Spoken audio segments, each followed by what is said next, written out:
ইমাম হুসাইন রাদিয়াল্লাহু আনহু হুজুর আমার নানা জানের কবরের কাছে রাতের গভীরে দাঁড়িয়ে গেলেন। রাতের গভীরে দাঁড়িয়ে দাঁড়িয়ে দাঁড়িয়ে দাঁড়িয়ে আল্লাহ নবীর রওজা মোবারকের পাশে আপনারা মোবাইলে দেখেছেন আল্লাহ নবীর রওজা মোবারকের পাশে একেবারে জাল দিয়ে ঘেরা রয়েছেন। ওই জালের কাছে দাঁড়িয়ে দাঁড়িয়ে দাঁড়িয়ে দাঁড়িয়ে ইমাম হুসাইন নানা জাহানকে সালাম দিলেন, আসসালামু আলাইকা ওয়া আমার নানা জান, আসসালামু আলাইকা ওয়া আমার নানা জান, আমি তোমার নামাজ চাওয়া ইমাম হুসাইন এসেছি নানা জান, আমি আপনার নামাজ চাওয়া ইমাম হুসাইন এসেছি নানা জান। আমি বড় মনস্থ করেছি মক্কা মদিনা আপনার দিনটাকে মিটানোর জন্য, আপনার গণতন্ত্রকে মিটানোর জন্য, আপনার গণতন্ত্রকে শেষ করার জন্য ইয়াজিদ তার বাহিনীদেরকে নিয়ে ইয়াজিদের বাহিনীকে নিয়ে গণতন্ত্রকে হত্যা করে দিচ্ছেন। আমার নানা জান, আপনি যদি আমাকে অনুমতি দেন, আপনি যদি আমাকে হুকুম দেন, আপনি যদি আমাকে বলেন, আমি আজকে রাতে আপনার জামানি মোবারক থেকে আপনার কথা শুনে আমি হুসাইন আমার পরিবারকে সঙ্গে করে নিয়ে, আমার পরিবারকে সঙ্গে করে নিয়ে, আমার আহালদেরকে সঙ্গে করে নিয়ে, আমার বাচ্চাদেরকে সঙ্গে করে নিয়ে, আমার কলিজার টুকরা মাসুমদেরকে সঙ্গে করে নিয়ে আমি হুসাইন ওই কুফা প্রান্তরে কারবালা ময়দানে যেতে চাই। ওই সময় আল্লাহ নবী আমার, আল্লাহ রাসূল আমার, নূর নবী আমার, সোনা নবী আমার রাতের গভীরে মদিনার রওজা মোবারক থেকে, রজিনার রওজা মোবারক থেকে জানিয়েছিলেন, ও আমার কলিজার টুকরা নাতি, ও আমার কলিজার টুকরা নাতি, আমি রাসূলুল্লাহ আমি যখন হায়াতে ছিলাম আমি আমার সাহাবীদেরকে জানিয়ে দিয়ে এসেছি, अभी जो फरिश्ता अभी जा फरिश्ता आया गे उसने मुझे यह खबर दिया गे, उसने मुझे यह खबर दिया गे इस उम्मत को मेरी नाती को कत्ल कर दिया। আমার হুসাইন আমি রাসূলুল্লাহ বলে দিলাম, আমি রাসূলুল্লাহ জানিয়ে দিলাম, বাবা যাও যাও যাও যাও যাও ছুটে যাও, আমি রাসূলুল্লাহ আমার দিনটা মিটিয়ে যাবে, আমার শরিয়া মিটিয়ে যাবে, আমার ইসলামটাকে মিটিয়ে যাবে, আমার প্রতিষ্ঠিত গণতন্ত্র মিটিয়ে যাবে, আমার দাড়িটা মিটিয়ে যাবে, আমার টুপিটা মিটিয়ে যাবে।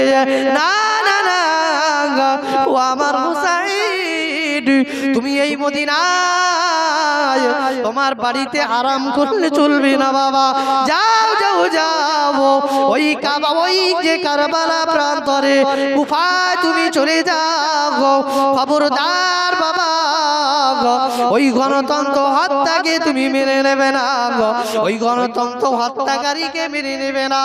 আমি রাসূলুল্লাহ আমার সাহাবীরা যে পথে গলা কাটিয়েছে, যে পথে জীবন দিয়েছেন, ওই পথে তুমি পরিচালিত হয়ে যাও।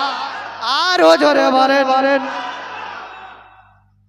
আল্লাহর রাসূল সাল্লাল্লাহু আলাইহি ওয়াসাল্লাম নিজে মাজার মুকাদ্দাস থেকে জানিয়ে দিলেন, যা বাবা চলে যা, আমার রক্ত দেয়া দিয়ে উহুদের ময়দানে আমি রাসূলুল্লাহ আমার শরীর থেকে রক্ত ঝরেছে সেই দিন মিটে যাবে, আর আমার নাতি দাঁড়িয়ে দাঁড়িয়ে দেখবে আমার শত শত সাহাবীরা রক্ত দিয়েছে, গলা কাটিয়েছে, মেয়েরা জীবন দিয়েছে, শিশুরা জীবন দিয়েছে, সে গণতন্ত্র শেষ হয়ে যাবে, আর ইমাম হুসাইন তাকিয়ে তাকিয়ে দেখবে। অনেকে বলে যে ইমাম হুসাইন ক্ষমতার জন্য লড়াই করতে গিয়েছিল, নাউযুবিল্লাহ মিন যালিক। ক্ষমতার আল্লাহ রাসূল হায়াতে থাকতে তিনি যদি বলে যেতেন যে ইমাম হুসাইন রাষ্ট্রনেতা হবে, পৃথিবীর কোন শক্তি ছিল না এই রাসূলুল্লাহর কথাটাকে বাধা দেবে। কোন শক্তি ছিল? কোন শক্তি ছিল না। আমার নবী গণতন্ত্র প্রতিষ্ঠিত করেছিল। অনেকে বলেন ইমাম হুসাইন ক্ষমতা নেবে বলে লড়াই করতে গিয়েছিল, নাউজুবিল্লাহ। তাদের ঈমানের গোলমাল রয়েছে, তাদের ঈমানের সমস্যা রয়েছে, তাদের ঈমানের সংশয় রয়েছে। ইমাম হুসাইন ক্ষমতার লড়াই করতে যায়নি। আল্লাহ পাক অনেক ক্ষমতা তাদেরকে দিয়েছিলেন, অনেক ক্ষমতা। ইমাম হুসাইনের ফজিলত যদি আমি বলবো 5টা মিনিট বলবো। ইমাম হুসাইন কি ছিল 5টা মিনিট বলি। ইমাম হুসাইন রাদিয়াল্লাহু আনহু ছোট বাচ্চা, মাসুম বাচ্চা, মসজিদে নববী শরীফ আমাদের বাচ্চারা মক্তবে পড়তে আসে। কখনো কোরআন নিয়ে কাড়াকাড়ি, কখনো নুরানি কায়দা নিয়ে কাড়াকাড়ি। ইমাম হুসাইন মসজিদে নববীতে কিছু একটা পড়ার জন্য কোরআনটা নিচে রেখে দিয়ে কোরআনের উপরে উঠে দাঁড়িয়ে, কোরআনের উপরে উঠে দাঁড়িয়ে ইমাম হুসাইন ওই জিনিসটা পেড়েছিলেন। কিসের উপরে দাঁড়িয়েছিল? কোরআনের উপরে কি দাঁড়ানো যায়? ও মুসলমান, কোরআনের উপরে কি দাঁড়ানো যায়? দাঁড়ানো যায় না। ফারুক আযম ওমর রাদিয়াল্লাহু আনহু ব্যাপারটা দেখে ফেলেছেন, আবু বকর ব্যাপারটা দেখে ফেলেছেন, আল্লাহ নবীর আরো সাহাবীরা ব্যাপারটা দেখে ফেলেছেন। এখন সাহাবীরা যখন দেখেছেন, খবর আমার নবীর কাছে যাবে না? যাবে না। খবরটা আমার নবীর কাছে চলে গেছে। আবু বকর গিয়ে বললেন, ইয়া রাসূলুল্লাহ, ইয়া হাবিবাল্লাহ, আপনি বলেছেন যে ব্যক্তি ইমাম হুসাইনকে ভালোবাসলো ওই ব্যক্তি যেন আমি রাসূলুল্লাহ স্বয়ং যেন আমাকে ভালোবাসলো। ইয়া রাসূলুল্লাহ, ইয়া হাবিবাল্লাহ, হুজুর আপনি আমার বেয়াদবি নেবেন না। এমন একজনের ব্যাপারে অভিযোগ নিয়ে আসলাম, এমন একজনের ব্যাপারে শিকায়েত দিয়ে আসলাম ইয়া রাসূলুল্লাহ, যার বিষয়ের অভিযোগটা আপনি শুনলে হয়তো আমি আবু বকর আমার প্রতি আপনি নারাজ হয়ে যাবে, আপনি নারাজ হয়ে যাবেন। নবী নামাজা এত ভালোবাসতেন আল্লাহর নবী। জুমার সালাতে নবীজি জুমায় খুতবা দিচ্ছে, আমি যেমন খুতবা দিই। এখন যদি একটা বাচ্চা আছে খুতবা দিতে দিতে যদি আমি তাকে বলে দিই, আপনাদের রাগ হবে না? হবে না? রাগ হবে না? নবী আমার খুতবা দিচ্ছেন জুমার দিনেতে, লক্ষাধিক মুসল্লি আল্লাহ নবী হাবিব হুসাইনকে দেখে নবী আমার খুতবা দেয়া বন্ধ করে দিয়ে আল্লাহ নবী নামাজ ইমাম হুসাইনকে কোলে তুলে নিলে। সেই হুসাইনের কথা বলছি। আবু বকর গিয়ে বলছেন, ইয়া রাসূলুল্লাহ, আপনি আমার বেয়াদবি নেবেন না, আপনি আমাকে ক্ষমা করবেন। ইয়া রাসূলুল্লাহ, আমার অভিযোগ হলো আপনার নওয়াজা আপনার নাতি ইমাম হুসাইন এত দুষ্টু হয়ে গেছে যে ওই নববী শরীফে কোরআনের উপরে যে পা দিয়ে থাকা করে উঁচু করে ওই জিনিসটা পেরেছে গো ইয়া রাসূলুল্লাহ। আল্লাহ নবী আমার অবাক হয়ে গেলেন, আল্লাহ নবী আমার চিন্তিত হয়ে গেলেন। ও বাবা আবু বকর, কি বলো বাবা তুমি, কি বলো বাবা তুমি, কি কথা শোনাও বাবা তুমি? আমার নামাজা কি এই কাজ করেছেন?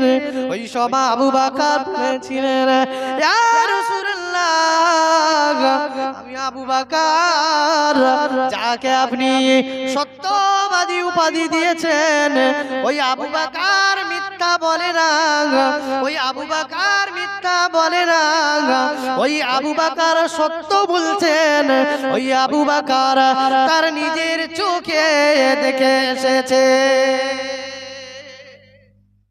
আল্লাহ নবী বলছে, তাহলে তো বিচার করতে হবে আবু বকর। হ্যাঁ ইয়া রাসূলুল্লাহ, বিচার তো করতে হবে। আবু বকরের বলার পরে পরে ফারুকে আজম ওমর এসেছে, ইয়া রাসূলুল্লাহ, আপনার নওয়াসার ব্যাপারে আমার কাছে অভিযোগ আছে ইয়া রাসূলুল্লাহ, আপনি আমার বেয়াদবি maaf করবেন হুজুর। আমি ওমর ফারুক রাদিয়াল্লাহু আনহু আমার নিজের কানে আমি শুনেছি, এবং আমার ওমর ফারুক আমার নিজের চোখে আমি দেখেছি ইয়া রাসূলুল্লাহ। নবী আমার জানিয়েছিলেন, ও বাবা ওমর, ও বাবা আবু বকর, গোটা মসজিদে নববী শরীফে এলান করে দাও বাবা, আমি রাসূলুল্লাহ, আমি হাবিবাল্লাহ, আমার নওয়াসা, আমার নাতির বিচার করব না, এটা হতে পারে না, পারে না। আমি রাসূলুল্লাহ মসজিদে নববী শরীফের আমার লক্ষাধিক সাহাবীদের সামনে আমি রাসূলুল্লাহ আমার নওয়াসা হুসাইনের বিচারটা আমি করতে চাই, সবার সামনে আমি বিচার করব। বাবা চিন্তিত হইও না, এখন তো বিচার সালিশ, বিচার টিচার তো উঠে গেছে একরকম, তাই না?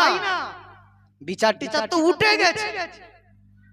হ্যাঁ, আমার নবীর নামাজা নবী যদি মনে করতেন না কোনো বিচার হবে না,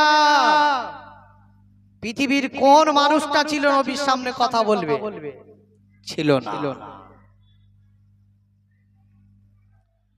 গোটা মসজিদে নববী শরীফে এলান করা হয়ে গেল, মসজিদে নববী শরীফে নামাজের পরে আল্লাহ নবী আমার, দয়া নবী আমার এলান করে দিলেন,